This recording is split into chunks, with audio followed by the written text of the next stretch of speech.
What's up, physios, and welcome to today's episode. It is called "The Death of the Mid-Size Clinics." Now, that is kind of a gory, morbid title, but I have a prediction to make. I'm not Nostradamus, but I have my finger on the pulse of what's going on in physical therapy to some degree. I've been looking all over Facebook, and I've been looking at history and analyzing what's been going on in the past. And there's a trend that is happening, and I think if we don't wise up to it and pay attention to it, we're going to find ourselves in a pretty sticky spot as PTs. So in today's episode, I'm going to share with you guys how to get ahead of the changing landscape, how to get ahead of the pack when it comes to what's going on in physical therapy right now. Mid-sized clinics are dying, options are getting less, debt's hanging over your head. What do you do about it? How do you get ahead? That's coming up on today's show. Hello and welcome to the PHYSIOMission Podcast. I'm your host, Dr. Jared Cooper. This podcast is dedicated to helping young, aspiring physical therapists navigate the muddy waters of what has now become our profession. I want to help you maximize your impact, your income, and your freedom. Throughout this podcast, I'll be interviewing mentors, clinical gurus, and successful business owners who have paved the way and shown us how it's done. Along the way, I'll also be sharing with you some secrets to my own success and how I started a private practice from scratch, developed an amazing team, and built and grew it to a 7-figure business. So without further ado, let our mission begin. So historically speaking, we know that the middle class is shrinking. The middle class in America gets no tax breaks, no social assistance. It's kind of like the middle child, just stuck right there in the center. And we've all heard the statistic that 20% of the US owns 99% of the wealth. The scary thing is that we're on track so that the top 1% eventually will own more than the entire middle class. That's according to Forbes. In 1989, the middle class owned 30% of the wealth. In 2016, the middle class owns 22% of the wealth. And the divide between the upper class and the lower class is getting even larger. So how does this relate to physical therapy and what's going on in PT? Well, here's the thing. If you own a extremely large practice, we're talking 50 to 100 clinics, and most of these large behemoths, these Goliaths, they are owned by corporations, they're owned by investor companies, they're not really owned by people. But nonetheless, if you're big, you will survive. And that is true throughout the economy. We see that the large companies do pretty well. And then on the tail end of that, you've got the small companies, the solo practitioners, the cash-based practices, the Davids. And those small cash-based practices are relying on a very different model than the Goliaths. And then you've got those mid-sized practices. We're talking 3 to 4 locations, maybe 3 to 4 therapists per location, doing between $1 and $2 million a year, something around there. And all of those practices, those are the ones that are getting bought. So that is how the Goliaths are getting bigger, is they are going around, and I was approached by one at some point in time, and they are buying up mid-sized practices, particularly mid-sized practices that accept insurance. And they then take those practices and change them around a little bit and make them part of their big juggernaut systems. And those mid-sized practices are just disappearing.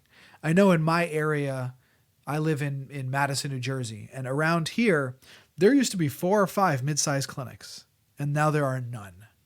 There are the small guys, the cash PT practices, the niche practices that are relying on delivering superb service one-to-one and actually making a difference for patients. They're value-driven.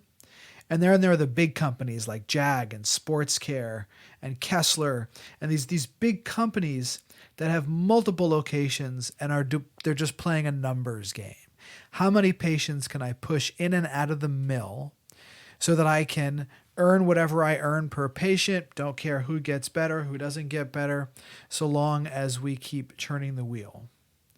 And you've got the David on one end and the Goliath on the other, and the middle is becoming completely barren. Now, why does this matter? Let's say you're a new grad and you're coming out of school and you've got to make some decisions. You've got to make decisions about what it is that you're going to do with your career in order to make a living. And more than that, you want to thrive. You want to have freedom. You want to pay off that $200,000 in debt, and you want to raise a family and buy a house and own your own car and not have that back pressure of your loan for the next 20 years, following you around wherever you go like an unmarked car. That's what you want. So what are your options? Well, most new grads come out and they just get a job. They work for Goliath. They go work for one of these big companies. They're seeing 4 to 5 patients an hour. You're getting paid somewhere between $65 and $75K per year, which after taxes and after your rent and all your expenses, you got about 10 grand left. You put that 10 grand towards your 200 grand student loan, and you're on track to pay it off in 20 years. And then you've got the flip side, which is you have the cash-based movement. You've got the independent proprietor, sole practitioner movement that is out there putting out a shingle. Now, the chiropractors have been doing that model forever. Very few chiropractors actually work for larger companies. Most of them just own their own place. You've seen them. You drive around in small towns, and each small town has 4 or 5 chiropractic clinics that are in little tiny buildings, kind of like baby dentist offices. And they do pretty well. I mean, chiropractic reimbursement is quite a bit nicer than ours, and they only need to spend 10 minutes with a patient in order to get the full reimbursement that they need. So they're lucky in that sense. They can, if they choose to, continue to take insurance and do pretty well. But with physical therapy, as you know, declining reimbursement, we have an issue. Is that in physical therapy, we don't charge per adjustment. We charge for our time. And because we charge for our time, what happens is you have to spend more time to make more money, which means you can see fewer people. So a cash-based practice, or I should say a niche-based practice, a small practice, best option is to go cash. Take the money up front. Don't worry about the insurance companies. There's a problem. I did an episode a couple episodes ago called The Dark Side of Cash PT, and there are some obstacles. It's very difficult to sell a cash-based practice if that's your goal. It's hard to take time off because if you don't work, you don't make money. So here's the trend. Eventually, the small practices, the cash-based practices, are going to figure out how to build a business around the cash-based model. So rather than there just being a lot of little one-man shops doing physical therapy, there are going to be larger size cash-based practices that have 4 or 5 therapists working underneath them. People like Aaron LeBauer and Paul Goff are out there doing that right now, and they're doing it quite well. It's very difficult to do. Why? Because you have to convince people to pay cash for a service that they can get for practically peanuts somewhere else. So you've got to make that mental transition for them. And in addition, when people get referred to a cash-based practice, oftentimes they get referred to you. You're the man, you're the woman. They want to come see you. They don't want to go see somebody that you hire to treat people. So you got to get over that obstacle. But nonetheless, the cash-based model is beautiful. It's simple. It's elegant. It's difficult to scale, but I think that the trend is going to be that is what is going to be happening. We're going to be getting these niche, boutique, cash-based practices, which are of small size, 3 to 5 therapists, cash only on one hand, or these in-network, inexperienced piece of crap Goliaths on the other hand, and the patient's going to have to choose between the two. Now, if you're a new grad coming out, the question is, what do you focus on? And how do you make a decision as far as which way you're going to go? Because the middleman, the middle-sized clinic is not going to exist in 10 years. There's just no way for that to occur. And the reason is that the mid-sized clinic, if they become a cash clinic, it's hard to become a mid-sized clinic as a cash clinic because it's hard to get the volume you need to be able to do that and to replicate it. And you can't take insurance because the reimbursement is too low to be too small. In order to take insurance and actually make any money, you need 5, 10 clinics. You can't do it with 1 or 2. So the mid-sized clinic is disappearing because there's no way for it to survive. Kind of like the middle class in America. There's just no way to be in the middle anymore. So you're coming out of school and you have to make a decision. Am I going to open my own shingle? Am I going to try to get a job at a cash-based practice? Or am I going to go work in one of these car wash, fast food, physical therapy clinics? Now, here's what you have to know. You have to know that I am on, just so you know, I am on the small side. I have 500 square feet downstairs. My teaching practice upstairs is another 500 square feet, but we don't see patients up there. And I've got 2 full-time therapists, part-time therapists, and I'm part-time as well. That's the size of my practice. That's on the smaller side. So when I hire a new therapist, I can't hire a decent therapist. I have to hire a great therapist. I have to hire somebody with superb skills. I have to hire somebody with a superb personality, with the right values, someone who learns really, really, really quickly, someone who's passionate, someone who understands clinical reasoning inside and out and is willing to learn and grow. That person is hard to find. That is not your run-of-the-mill practitioner. When I do interviews, I go through therapist after therapist after therapist before I find somebody that fits in the kind of person that I need. Because my practice has such a large cash pay contingent, I can't put in front of them a mediocre therapist.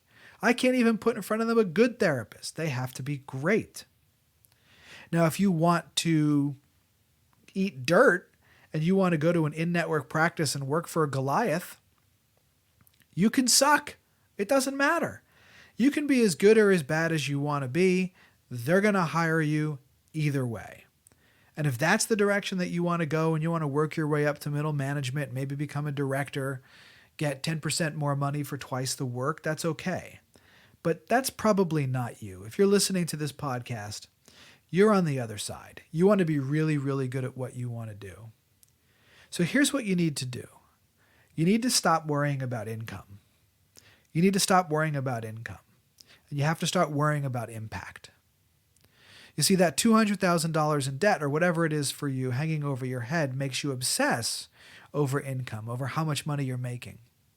And so I've had to turn down quite a number of really good therapists because they were asking too much money. They were asking for too much money. And they could have ended up working here had they come in with a more reasonable ask. And these were not tremendously experienced therapists. I'm talking about somebody out of school for a year asking for $10,000 or $15,000 more than what the role is actually worth, given the size of my practice. And that is a shame because that person ended up working at a physician-owned practice and they're going to get work to the bone. Yeah, they got 10 or 15 grand more, but they're in a Goliath scenario. They're in a scenario where nobody cares about the patient. Everybody cares about the bottom line. So instead of worrying about income, I got to make income, I got to get a side hustle, I got to do this. No, slow down. If you're just out of school, you need to focus on impact. You need to focus on the question, how do I become the go-to best practitioner I can possibly be? For 2 reasons. Number 1, if you do that and you decide to open up a shingle, when you open up that shingle, the fastest way to grow is word of mouth. The fastest way to grow. Yeah, you could learn marketing and all this stuff, but to be honest, when I opened my practice, the first 6 months till we got to a full schedule was 100% word of mouth. Not a single bit of marketing. Word of mouth is by far the fastest way to grow. When I opened, was such a problem solver. And you've heard this idea that like the amount of money that you make is directly correlated to the size of the problem that you solve. I focused on becoming the best solution for my patients. And because I could solve problems really well and really fast, the referrals came in faster than we could keep up. Solving problems is how you demand more money. Because the faster and better problems you can solve, the more value that you deliver, the more money you can ask for. If you are a run-of-the-mill therapist at this point in time, and you have not improved your ability to deliver results, and you are still confused in the clinic, and you still get stuck often not knowing what to do, feeling like you need to ask for help, you are not ready to open your own practice. Because if you do, then you have to add on to trying to solve the clinical puzzle, trying to solve the business puzzle, trying to solve the marketing puzzle. It can be done, but you're not going to sleep and you're not going to feel very well because you're going to be in a tremendous overwhelm. The idea is to get to the point where you're so good at delivering impact, so good at solving the patient's problem and delivering value that it becomes second nature. And the moment it does, that's the moment that you are ready to take the next step and open up your own practice, because then you can dedicate your entire time, all your time, energy, and money to learning business and marketing and investing in your space and that kind of thing. So you can go the cash-based route, or in a couple of years, you will have the opportunity to get a job at a cash-based practice rather than owning your own. Because as the cash-based practices that are opening now in a couple of years, as they grow, they're going to be taking on new practitioners. But they're not going to take on a run-of-the-mill practitioner. They're going to take on practitioners that are superb, people that are special. So even if that's where you're going, even if you don't want to open your own practice, you want to work for somebody else, but you want to work in the right kind of environment, you have to maximize your impact ability first. Screw income. Income comes when you deliver impact. That is so key. That's what I focused on. I didn't think about income for quite some time. Focused on impact for the first 5-10 years of my career. And the income came because I solved really big problems for people. I solve the problems that nobody else can solve. And therefore, I get tons and tons and tons of referrals. And at the very moment, we can't keep up with the number of patients that are coming in, most of whom are paying cash. So my suggestion to you, if you're a new therapist, is focus on impact. Now, here's the problem. You've heard the 10,000 hour rule, right? It takes 10,000 hours to get really good at something. It took me 15,000 hours, by the way. But it takes at least 10,000 hours to get really good at something. I don't know if that's true or not, but let's just say it takes quite some time. I think on average, for something like physical therapy and how challenging some patients can be, it takes about 5 years. That's tough. Who the hell wants to work for Goliath, seeing 4 or 5 patients an hour for 5 years? I certainly don't. I only lasted working for Goliath for a year before I opened my practice because I was like, this sucks. This is not how physical therapy is done. And I knew I wanted to open up my own practice anyway because I had a business in New York City before this. But I thought I was gonna be working for somebody else for 3 to 5 years. Man, I think it was actually less than a year. And I decided to go independent. So you want to get really good. You want to get really good really fast.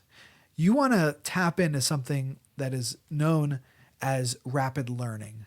Rapid learning is the ability to get really, really good at something in a really short amount of time. The person that's probably written the most about this, and probably one of the people that's actually best at it, is Tim Ferriss. If you look at Tim Ferriss' history, I mean, he was a martial arts champion, he was a breakdancing champion, and he learned these skills in a super short amount of time. If you actually listen to Tim's podcasts or read some of his stuff and hear his stories, he actually has mastered the art and science of getting good at something really, really fast. And as it turns out, learning quickly is a skill if you do it right. More importantly, you can learn something extremely quickly if you have a system. Once you learn a system and you execute this system, it organizes all the data in your brain. Then any new information you get fits into the system. And that is essentially what I have created for physical therapists. My book that's coming out sometime mid-year 2020, called The Physio Frameworks, is essentially just 4 frameworks. Just one for examination, one for assessing, one for writing a treatment plan, and one for treating. It's 4 frameworks. And once you learn the simple system, you can treat any patient with any diagnosis with confidence really, really quickly. That is the beauty of a system. And here's what it's done for my students. I basically take students from Rutgers and Seton Hall up until very recently, and I put them through the physio frameworks. That's what I teach them. I put them through the system. And they go from having no idea what to do with the patient that's in front of them to treating like they've been out of school for 5 years. And this occurs over the process of 6 weeks. It's a pretty cool transformation. That is the beauty of a system. That is the beauty of the physio frameworks, is that they have the ability to take a new grad coming out with a ton of knowledge floating around their brain, disorganized, just kind of floating around. It's hard to know what to do with all the information that we were given in DPT school. And it organizes it into a simple system that's executable, implementable over and over, and it's repeatable. So what I'm able to do with the physio frameworks is time compress those 5 years into 6 weeks so that you can get really, really good, really, really fast. And then get your confidence, not in 5 years, but in 6 weeks. And once you develop the confidence and you're able to use a system to treat patients and deliver results over and over and over, then you move on to the next step. And that's either working for another small practice, cash-based practice, or or a hybrid practice, or opening up your own shingle. Either one. But you got to be really good before you do that. I mean, that's the secret. That's the key. You can stay okay, but you'll end up working for shit companies, shit bosses, and you'll have a career that wears you down and stresses you out. And I'm not just talking theory. I'm telling you what's going on in my practice. I'm telling you who I hire. I'm telling you what I see in the other cash-based practices and who they hire. You got to find somebody special. We as business owners know that.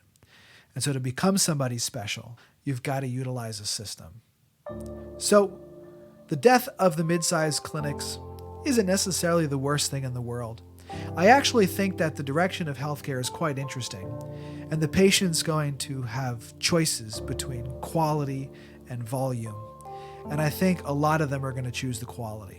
And that's a beautiful thing, because it means that the future of our business, while it's not the old model of insurance-based in-network stuff, yeah, that's crap. That's going away. But the future's interesting. But we have to position ourselves to capitalize on it. And you have to position yourselves to capitalize on it. And that's all about focusing on impact. And when you focus on impact, you have to focus on getting really, really good at solving really big problems for people. No matter what the diagnosis is, you have to know how to deliver. If you're in a niche, you have to know how to be the best person in your niche at doing what you do. So I hope that was helpful for you guys. I'd love to hear your thoughts in the comments. We'll see you next time. If you would like to learn more about my Physio Frameworks book that's coming out mid-2020, go ahead and head over to PHYSIOSecrets.com. Get on the early notification list so you're one of the first people to know when the book is released. That's PHYSIOSecrets.com. Hope to see you there.